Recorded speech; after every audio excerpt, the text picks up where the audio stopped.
Hello.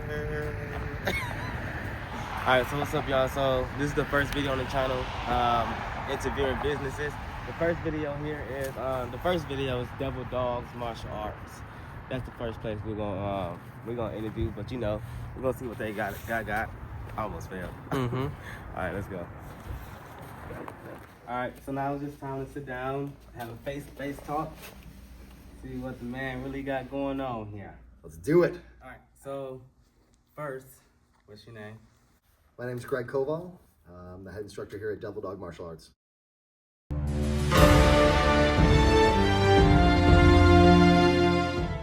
Okay, cool. What do you guys do here? So we run an eclectic mix of martial arts. It's one of the things that makes us unique. A lot of schools have kind of one or two styles, or they have styles that are similarly related. So, for example, if you go to most MMA gyms, you're going to find wrestling, boxing, jiu-jitsu, Muay Thai. What we have is a mix of traditional martial arts and more sport contemporary martial arts. So what that means is that students can kind of get a wide variety of different styles to learn from. What we offer is on Mondays, we have a very traditional, like 1960 style Taekwondo.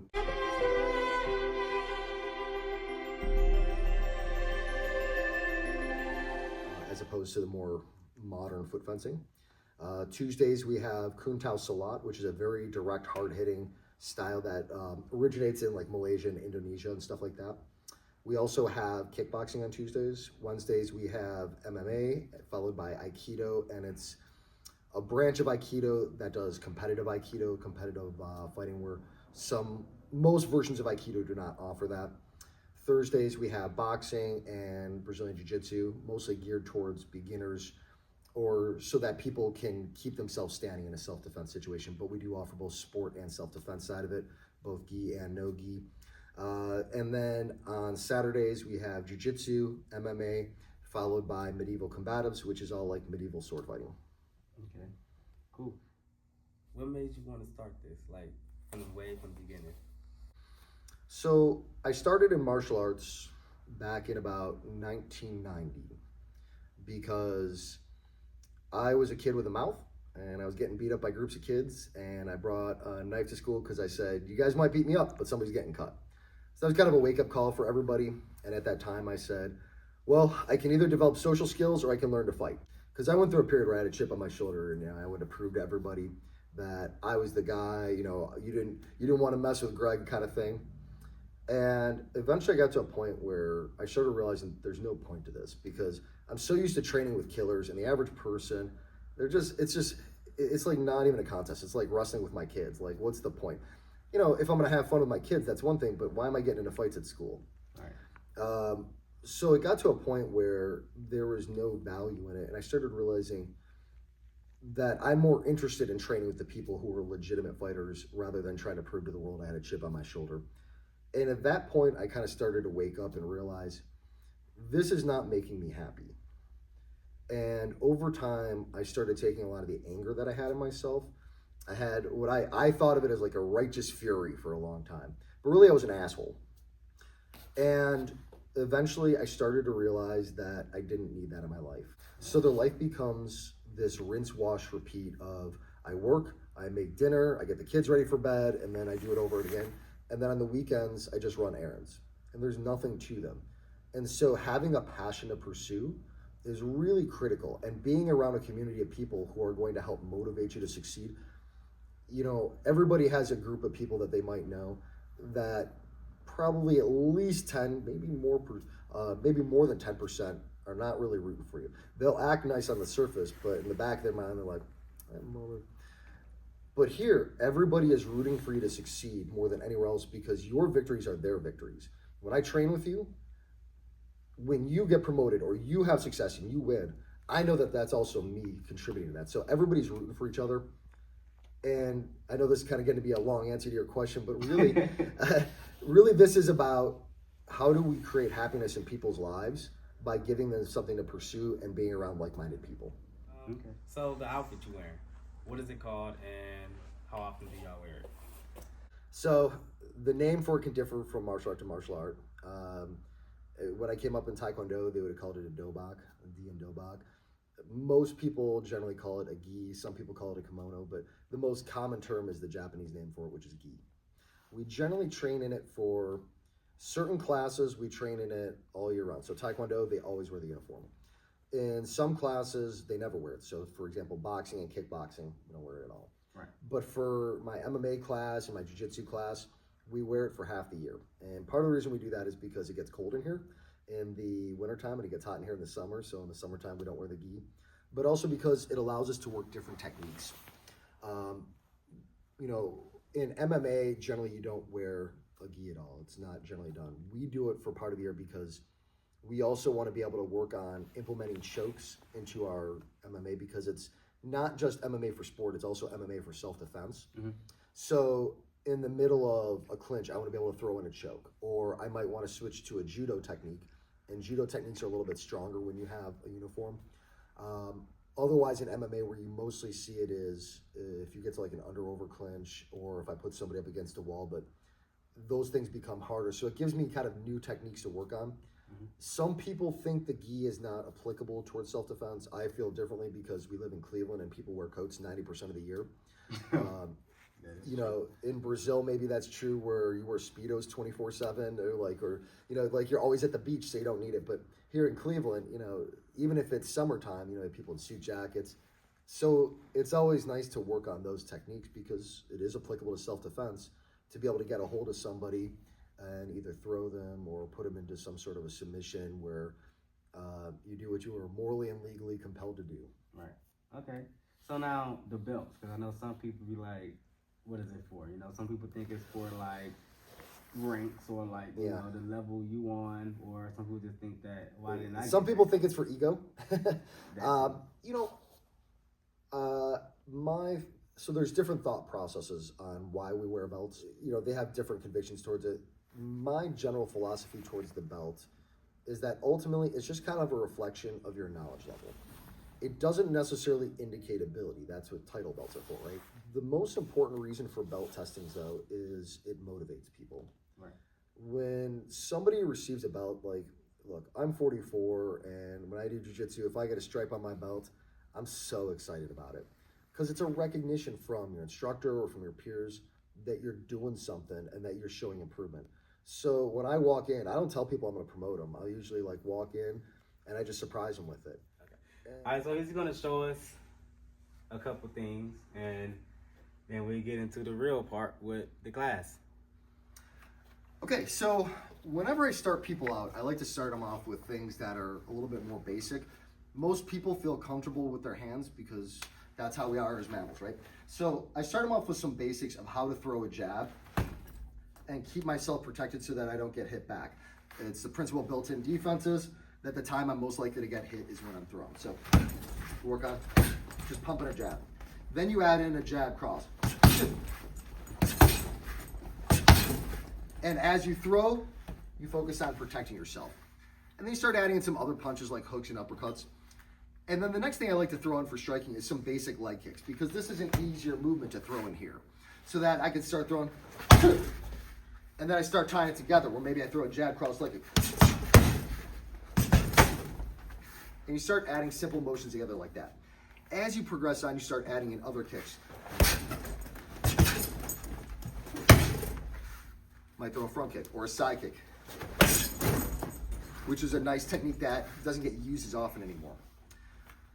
As you start progressing into some basic striking, then you start working on footwork, feinting, right? Being active with my feint game. Putting together combinations, right? And there's a variety of different things that you can do. Bridging combinations so that you build off of them, so that I throw like a leg kick to a hook, and then I anticipate the next time they go to check my leg kick by blocking it with their leg, like so. And when they do, as they step down, I might throw the other side. And we increase from there. We'll also start getting into some clinching and start talking about close range striking, elbow strikes, knee strikes.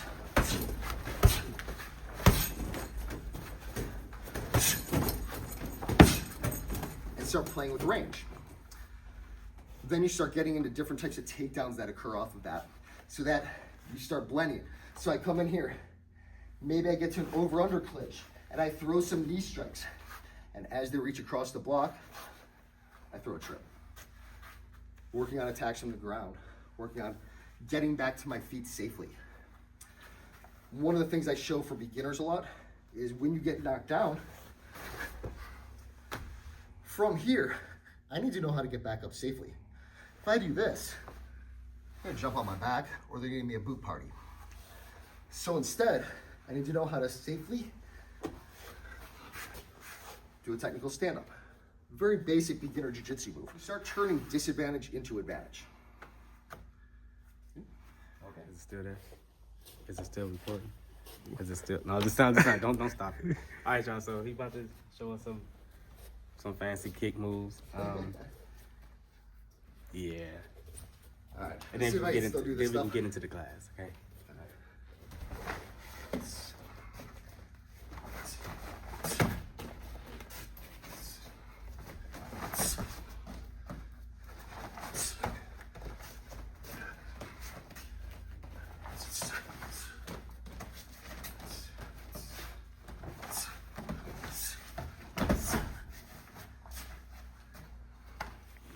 Like this. Okay, a common place that people end up in a fight is called the close guard. Often it comes off of something like a double leg. It's all right, buddy. I'm scared. No, don't be. So, as I get into a closed guard here, a closed guard is defined by my feet being wrapped around his legs. My big concern is him posturing up and punching me in the face. Go ahead and posture up. All right, this is death. So ideally, I want to keep him broken down. However, if I can't, I will sometimes switch to a scissor guard. And the reason I do that is as he tries to punch me, go ahead, I now have control of the range. Or I can pull him in. I lied. Nah, that wasn't that bad, was it? No. But I can use it to sweep him or to strike him. There's a bunch of other stuff in here, but he's a little shy, doesn't want to get take an elbow. I feel like he's gonna fuck me up. No. Truth is not what you want it to be. It is what it is. And you must bend to its power or live a lie.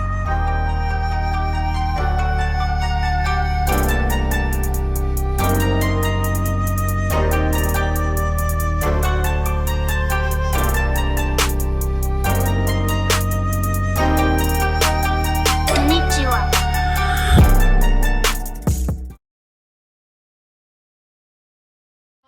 You only have a minute left. This is the time to really show that you are in charge of this match.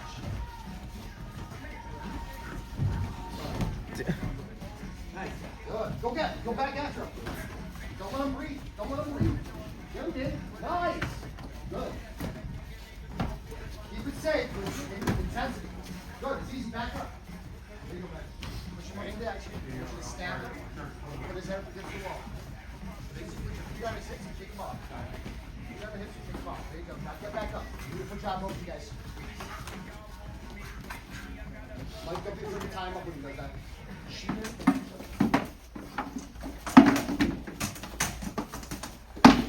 Let's get going this side to give him a little bit more room. Alright, so how you doing? What's your name? My name's Alex. Alex. Alright. So what did you start doing? What do you do? Yeah, I started training here in 2014. I started training consistently like in 2015.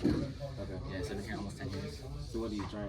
Like what do you do? So in the beginning, it was kind of strictly a Taekwondo program, but it's kind of evolved to include all sorts of different things. Like we're doing like jiu-jitsu now. We're doing, sword, like medieval combat. We're doing, a lot of boxing, a lot of MMA stuff. So it's kind of like becoming more of like a.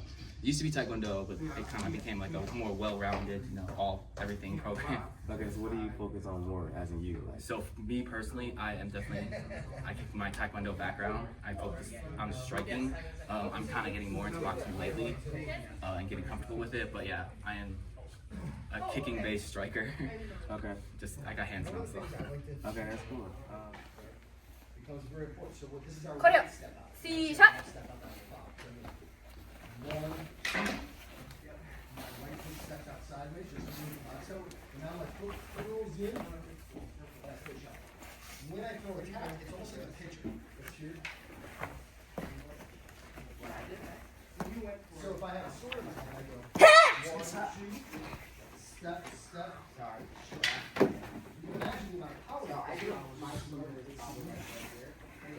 you're getting over the shoulder, which is harder for the block. If you want to do this with a step, I block, so I want. Now we're going to do this. We're going to short, and then I'll one, shoot it, and strike on two.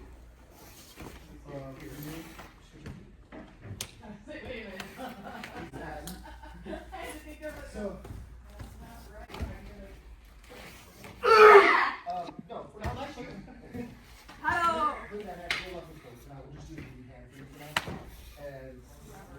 Hello. What's your name? I'm Priya. Priya? That's cool. So what made you want to? Okay, for one, what do you do?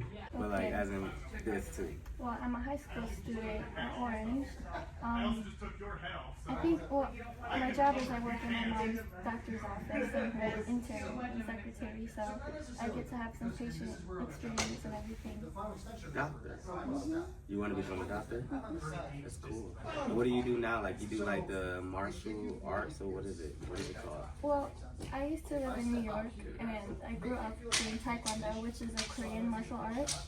And then COVID happened when I was smack dab in the middle of middle school. So I couldn't go there. Okay. Because of the virus. And so I moved here after when I first started high school. But I was out of sports for so long. Like I was worried about starting up again. And I've always wanted to do boxing, Muay Thai, MMA. But you know, being in a family of doctors, they're like, oh, you're gonna get a head injury. So Well, yeah. same thing with football and soccer. You're gonna get a head injury. You're gonna get a concussion. So what do they want you to do? So I managed to convince her that I could start here and that I do Taekwondo and a whole mix of everything. Sneaked in a little bit of boxing and there was a whole thing. Yeah. Okay. But yeah, this is a nice community. This is very community based. Like I was worried about maybe I'll be judged here and I'm more new, but these are coming from all levels of experience. Nobody's gonna make you feel embarrassed. They're very accepting and open people. Right. Okay. When did you start? September. Okay. What do you know other than what Vivian already caught you doing? Well, Greg, he was teaching me more of MMA, jiu-jitsu, and everything mixed in. But I can't really name anything from like memory. I would need somebody else or somebody to guide me through it. It's easier with Taekwondo because it's the same thing. It's basically form, it's called form, it's memory based. So you do the same thing over and over again. With other stuff, you gotta mix in a couple things. Right. So what you do know already, you just been doing on your own, basically, like just practicing it. Okay. Do you want to show us a little? Not yet. Not yet. Is Not it like yet. a surprise type thing? I don't have the muscle yet. Okay. All right. Well, we do got you doing what he was teaching you, so that would be pretty Come back in a year or so, and then I can probably. a year. Okay. All right. Cool. Well, that's pretty much it. Thank you. All right. How you doing? Good, how about you? All right. What's your name? Azizi? Easy. Yeah. Someone on time. Azizi? That's easy. That's cool. All right. So what do you do? Like. So I do SCA outside of here, but I also do the medieval combatants class mainly here. You said STA? SCA, SCA. What's that? Creative Society for Creative Anachronism. I do their heavy combat where we pretty much hit close to full force in armor. Okay. Okay. And what do you do here? You said? I mainly do the medieval combatants class where it's mainly sword fighting and spear work right now, but we're trying to get more weapons in. Okay. Cool. So when did you start doing? What is it? Mediocrity? What is it? SCA or medieval combatants? Yes. When This, did you, like how about old a- was you? when you I first was started? 15 about a year and a half ago. Okay, so you're 17? 16 right now. Okay. What made you want to start it? I knew the main teacher, Alex, and a while ago I went over to his house and did some sword fighting and I had fun. And my parents were like, he's teaching a class. So I just came. Okay, cool. What do you say you're 16, right? Yeah. And what do you see yourself in like 5 to 10 years from here? Do you think you still want to do it, or? Yeah, I think I'll still be wanting to do all this. Really?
So when I come in back, you go 1, 2, right step out, draw back, strike.